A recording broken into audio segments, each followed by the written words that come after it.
नागपुर में इंसानियत को शर्मसार करने वाला मामला सामने आया है। मानसिक रूप से दिव्यांग 19 वर्षीय युवती के साथ उसके पिता और पड़ोसी ने कथित तौर पर सामूहिक दुष्कर्म किया। मां की शिकायत पर वाठोड़ा पुलिस ने दोनों आरोपियों को गिरफ्तार कर लिया है। आरोप है कि पड़ोसी युवती को शिवनी ले गया, जबकि पिता ने भी घर पर उसके साथ अत्याचार किया। पीड़िता ने मां को फोन कर पूरी घटना बताई, जिसके बाद मामला उजागर हुआ। वाठोड़ा पुलिस ने मामला दर्ज कर जांच शुरू कर दी है। एक 13 मार्च रोजी ती मिसिंग झाल्याबाबतची तक्रार पोलीस स्टेशन वाठोडा येथे प्राप्त झाली होती। मुलीकडे मोबाईल नव्हता आणि इतर काही एक्स्ट्रा माहिती मिळाली नाही, परंतु त्यानंतर काही दिवसांनी आपल्याला मुलीच्या आईकडून माहिती मिळाली की तिचे जे वडील आहेत त्यांच्या विरोधात या मुलीसंदर्भात पोक्सोचा गुन्हा पुलगाव पोलीस स्टेशनला दाखल आहे आणि ही मुलगी पुलगाव भागामध्ये असू शकते। त्या दृष्टीने तपास करण्यासाठी आम्ही एक टीम तयार करून ताबडतोब माननीय पोलीस उपायुक्त परिमंडळ क्रमांक 5 यांना घटनेची माहिती देऊन एक तपास टीम तपासासाठी रवाना केली। तपास टीम रवाना झाली असता मुलीची आईकडून माहिती मिळाली की मुलीचा त्यांना फोन आलेला आहे आणि ती पुलगाव या ठिकाणीच आहे आणि तिच्या वडिलांनी तिला मारहाण वगैरे केलेली आहे।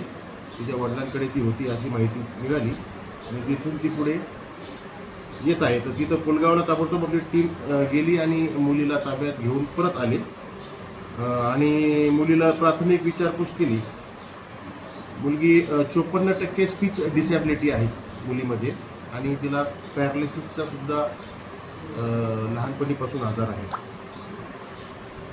मुलीला इथे आल्यानंतर आणि तिच्या आईकडे तिचे विचारपूस केली की तिची भाषा जी आहे आपल्यापेक्षा जास्त तिच्या आईला समजते, त्याच्यामुळे तिच्या आईने तिला विचारपूस करून काही तिच्यासोबत काही दुष्कर्म वगैरे झालेला आहे का किंवा काही अप्रिय घटना घडलेली आहे का या संदर्भात विचारपूस केली, तर तिने नकार दिला त्यावेळेस। परंतु 2 दिवसानंतर घरी गेल्यावर 2 दिवसानंतर तिच्या आईला ती रागवेल या भीतीपोटी तिने कदाचित नकार दिलेला असावा आणि 2 दिवसानंतर तिने घरी तिच्या आईला सांगितलं की तिच्यासोबत तिला किडनॅप करून एका व्यक्तीने घेऊन गेला होता, जो की तिच्या घराच्या मागे जे बांधकाम चालू होतं त्या बांधकामाच्या ठिकाणी तो मजूर होता। त्या व्यक्तीने, त्याचं नाव राजू भारती, त्या व्यक्तीने या मुलीला किडनॅप करून घेऊन गेला आणि तो MP मध्ये त्याच्या गावी तिकडे गेला आणि त्या ठिकाणी तो एक दिवस थांबला आणि दुसऱ्या दिवशी परत तो इकडे नागपूरकडे येऊन त्याने या मुलीला पुलगावला त्याच्या वडिलांकडे नेऊन सोडलं आणि त्या ठिकाणी ती मुलगी जवळपास 1 महिना त्याच्या वडिलांकडे होती आणि त्या 1 महिन्याच्या दरम्यान या मुलीसोबत सुरुवातीला जो राजू नावाचा व्यक्ती घेऊन गेला होता त्यांनी इथे सुद्धा आणि तिकडे MP ला जिथे तो घेऊन गेला होता त्या ठिकाणी सुद्धा तिथे त्यांनी दुष्कर्म केल्याबद्दल माहिती प्राप्त झालेली आहे। तशा प्रकारची तक्रार आहे आणि त्या आरोपीने कबुली सुद्धा दिलेली आहे। आरोपीला त्या अटक करण्यात आलेली आहे। त्यानंतर त्या आरोपीने जेव्हा पुलगावला त्या मुलीला नेऊन सोडलं तर त्या ठिकाणी 1 महिना जे तिथे ती राहिली त्या दरम्यान तिथे त्याचा जो वडील आहे त्या वडिलांनी सुद्धा तिच्यासोबत दुष्कर्म केल्याबद्दल तिच्यावर अत्याचार केल्याबद्दलची तक्रार आपल्याकडे प्राप्त झालेली आहे। त्या संदर्भात तपास सुरू आहे।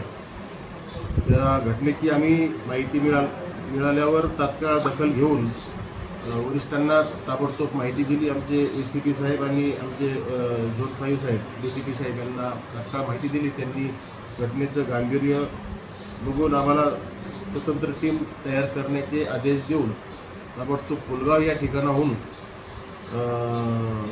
सदर आरोपीला ताब्यात घेण्याबाबत आदेश दिले। त्या दृष्टीने आम्ही ताबडतोब त्याला पुलगाव येथे शोध घेऊन त्याला आणलेला आहे आणि अटक केलेला आहे। दोन्ही आरोपी अटक आहेत। आरोपी क्रमांक 1 जो आहे त्याचा PCR 4 दिवसाचा PCR प्राप्त झालेला आहे आणि आरोपी क्रमांक 2 जो आहे त्याचा PCR साठी आज तपास पथक माननीय न्यायालयामध्ये गेलेला आहे।